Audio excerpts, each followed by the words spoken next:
শেখ হাসিনা বলতো, জনগণ আমাকে পছন্দ করে, আমি কি করব? তারা বারবার আমাকে ভোট দেয়। এই মহিলা দেখলে মনে হয় বয়সই হয়। এমন দৌড় দিয়েছে অপকর্মের থেকে বাঁচার জন্য। এরকম শ্রেষ্ঠ দৌড় বোধহয় দক্ষিণ পূর্ব এশিয়ার কোনো সরকার প্রধান দিয়েছে, এটা আমাদের জানা। তাদের আবার আরেকটি বক্তব্য আছে, তাদের উপরে নাকি ছাত্র জনতা অভ্যুত্থানকারীরা অত্যাচার করেছে মুজিব পরিবারের সদস্য ছাড়া। এর আগে আপনি বিশ্বের কোনো জায়গায় এরকম এত বড় চোর আপনি দেখবেন না।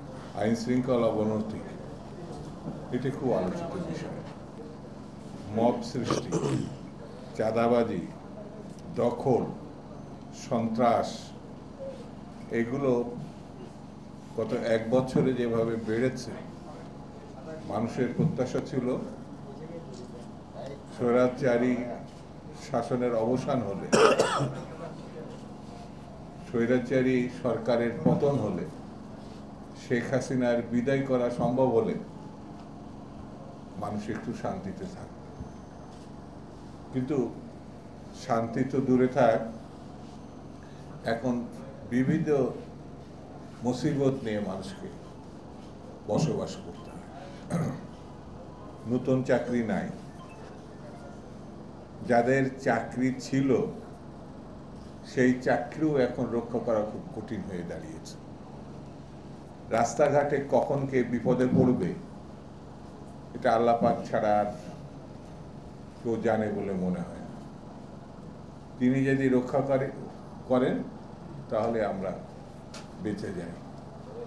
কারণ দিনের বেলায় নির্জন রাস্তায় যে কোনো সময় ভয়ঙ্কর ব্যক্তি হাজির হয়ে সব কিছু ছিনিয়ে নিয়ে যাচ্ছে। পুলিশের দায়িত্ব যা, পুলিশ সেটি সঠিকভাবে পালন করছে, এটা বলা যাবে না। তাদের আবার আরেকটি বক্তব্য আছে, তাদের উপরে নাকি ছাত্র জনতা অভ্যুত্থানকারীরা অত্যাচার করেছে। তাদের আমাদের প্রয়োজন। তাদেরও বুঝতে হবে 15 বছর ধরে তারা আজ বিগত সরকারকে যেভাবে সহায়তা করেছে, এটা আমার মানুষের মতো কাজ হয় নাই। এই সবগুলো বিবেচনায় রেখেই যারা চাকরি যেখানে করছেন, আইন শৃঙ্খলা বাহিনীতে, প্রশাসনে, তাদেরকে আবার একটু সংশোধনে নিজেদেরকে করতে হবে। তাহলে আমরা পরিস্থিতির উন্নতি লক্ষ্য করব।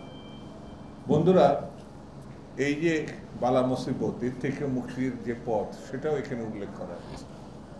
সেটি একটি নির্বাচিত, মানুষের ভোটাধিকারের ভিত্তিতে নির্বাচিত একটি সরকার প্রতিষ্ঠা করতে হবে।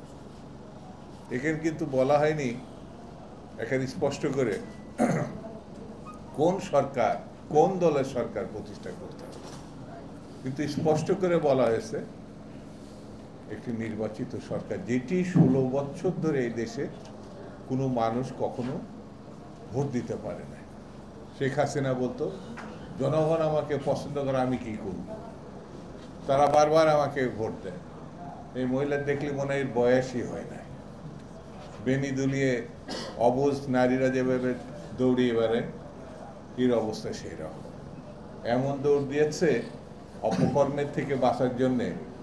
এরকম শ্রেষ্ঠ দৌড় বোধহয় দক্ষিণ পূর্ব এশিয়ার কোনো সরকার প্রধান দিয়েছে, এটা আমাদের জানা নাই। এই মহিলা বাংলাদেশের মানুষকে, বাংলাদেশকে অপমানিত করেছে। ঘৃণ্য রাজনীতিক, ঘৃণ্য শাসক। এত টাকা বোধহয় অন্য কেউ কখনো চুরি করেছে এক মুজিব পরিবারের সদস্য ছাড়া। এর আগে আপনি বিশ্বের কোনো জায়গায় এরকম এত বড় চোর আপনি দেখবেন না।